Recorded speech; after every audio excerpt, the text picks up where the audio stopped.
Looks like everything fared okay. Get the truck started and load it up.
All right, I'm back in Hancock, and boy, it was a big difference in temperature change after that ice, snow, sleet area. Big change. It's like someone turned on the heater out here. It's actually probably about 55, 60 degrees, but it's probably close to freezing back there. At least it felt like. So yeah, Hancock. All right. So 10.5 miles back to the truck. I'm gonna stop up here and get a burger. So that is Hardee's. So another 1.5 miles or so would be Burger King.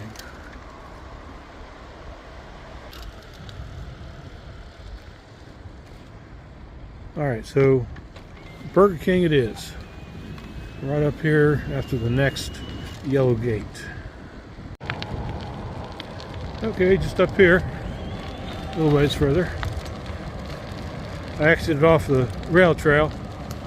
Off to the left, there's a yellow gate and a paved trail going up to a parking lot just off the left. And then I'm on here for about a mile. Burger King's up here. Could have ate it Hardee's back there, but I decided this. Of course, there was Buddy Lou's in town. But anyways.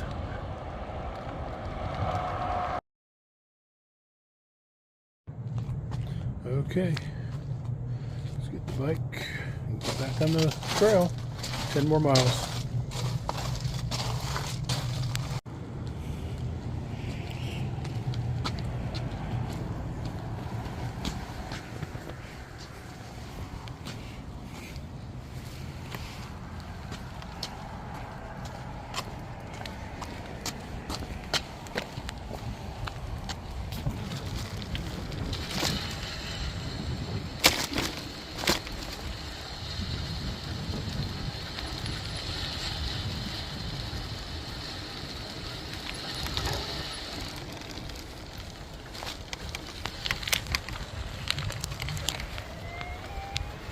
Okay, here we go.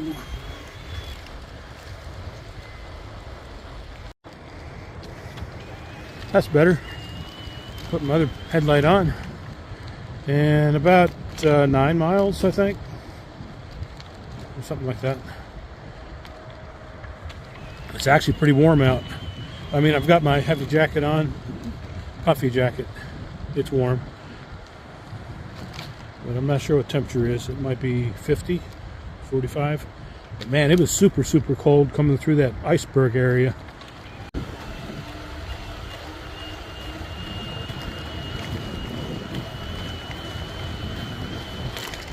Got to watch the sticks. Anything on the trail, that's all. It was pretty good coming down. So probably about 40 minutes or so, we're back to the truck.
Okay, 4 miles to go.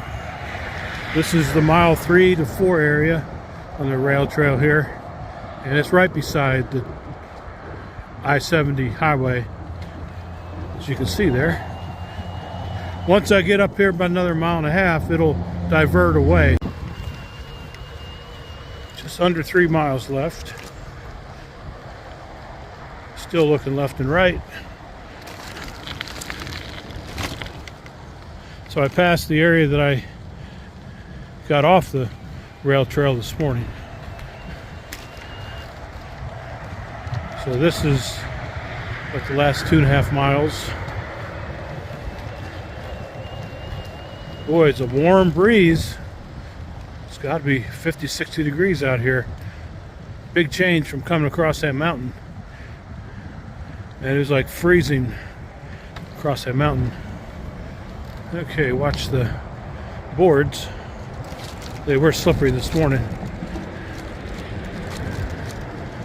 Of course, if I looked right, of course it's dark out, that's the Licking Creek Aqueduct over there on the towpath, a couple hundred yards over. Just taking it easy on here so I don't slip. Okay, got 2 3/4 miles left. Now I start to go away from the I-70 noise.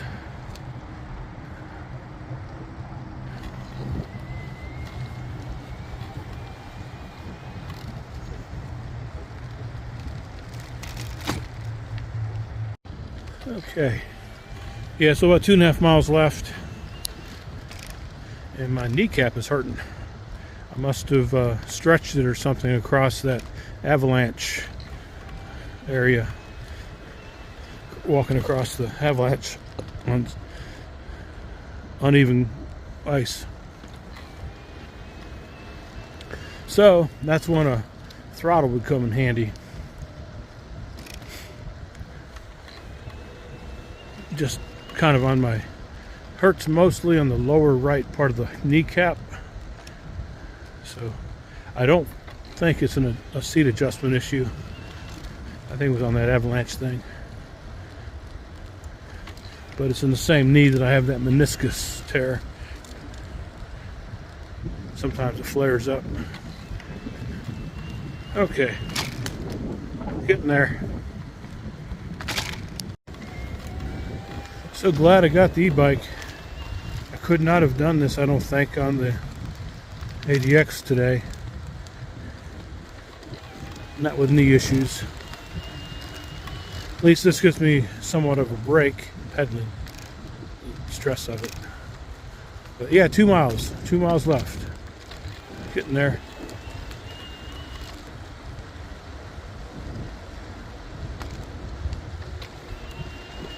So I bumped it up to help me out a little more. Take some stress off that knee a little bit.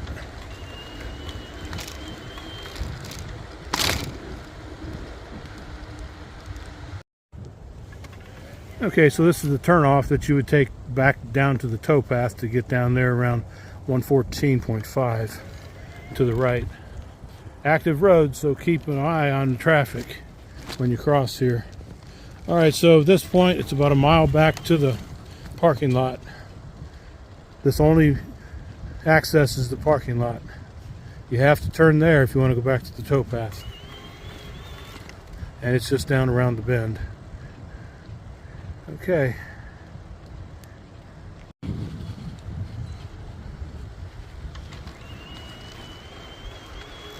This is this row of pine trees here.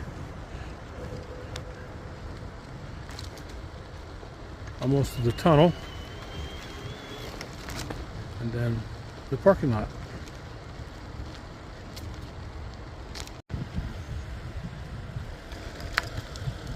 So I changed out the battery at about mile 20, actually on the towpath over there.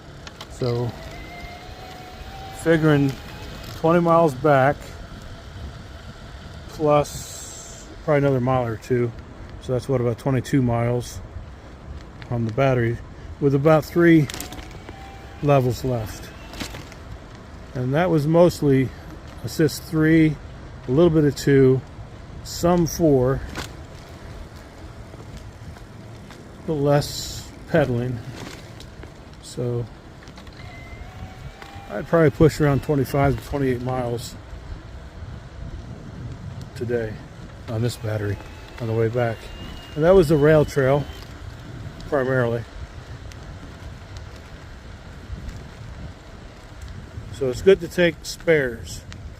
Each battery has about 10.5 amps, 500 watts, 48 volts. Wouldn't be as much battery level distance conscious, except this bike, once you're out of power, you're not pedaling hard at all because it's too hard. As I mentioned before, the gear inches are mid-30s, plus there's some resistance there too between the motor and the belt. So that's what I'm thinking anyway. But it's definitely hard to pedal once there's no motor. It's not like a cassette in a chain where you can get down to, you know, low gear inches. Okay, there it is right there. Look for the gate, and then that shows you where to go in the dark. Always have to watch your obstacles. Okay, and now I'm back to the truck.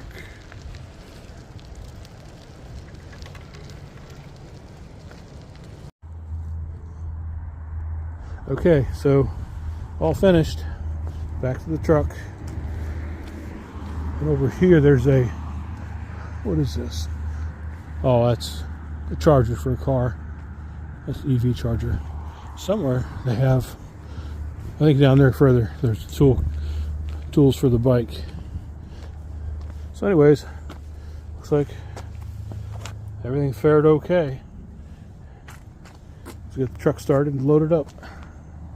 Another successful, great adventure.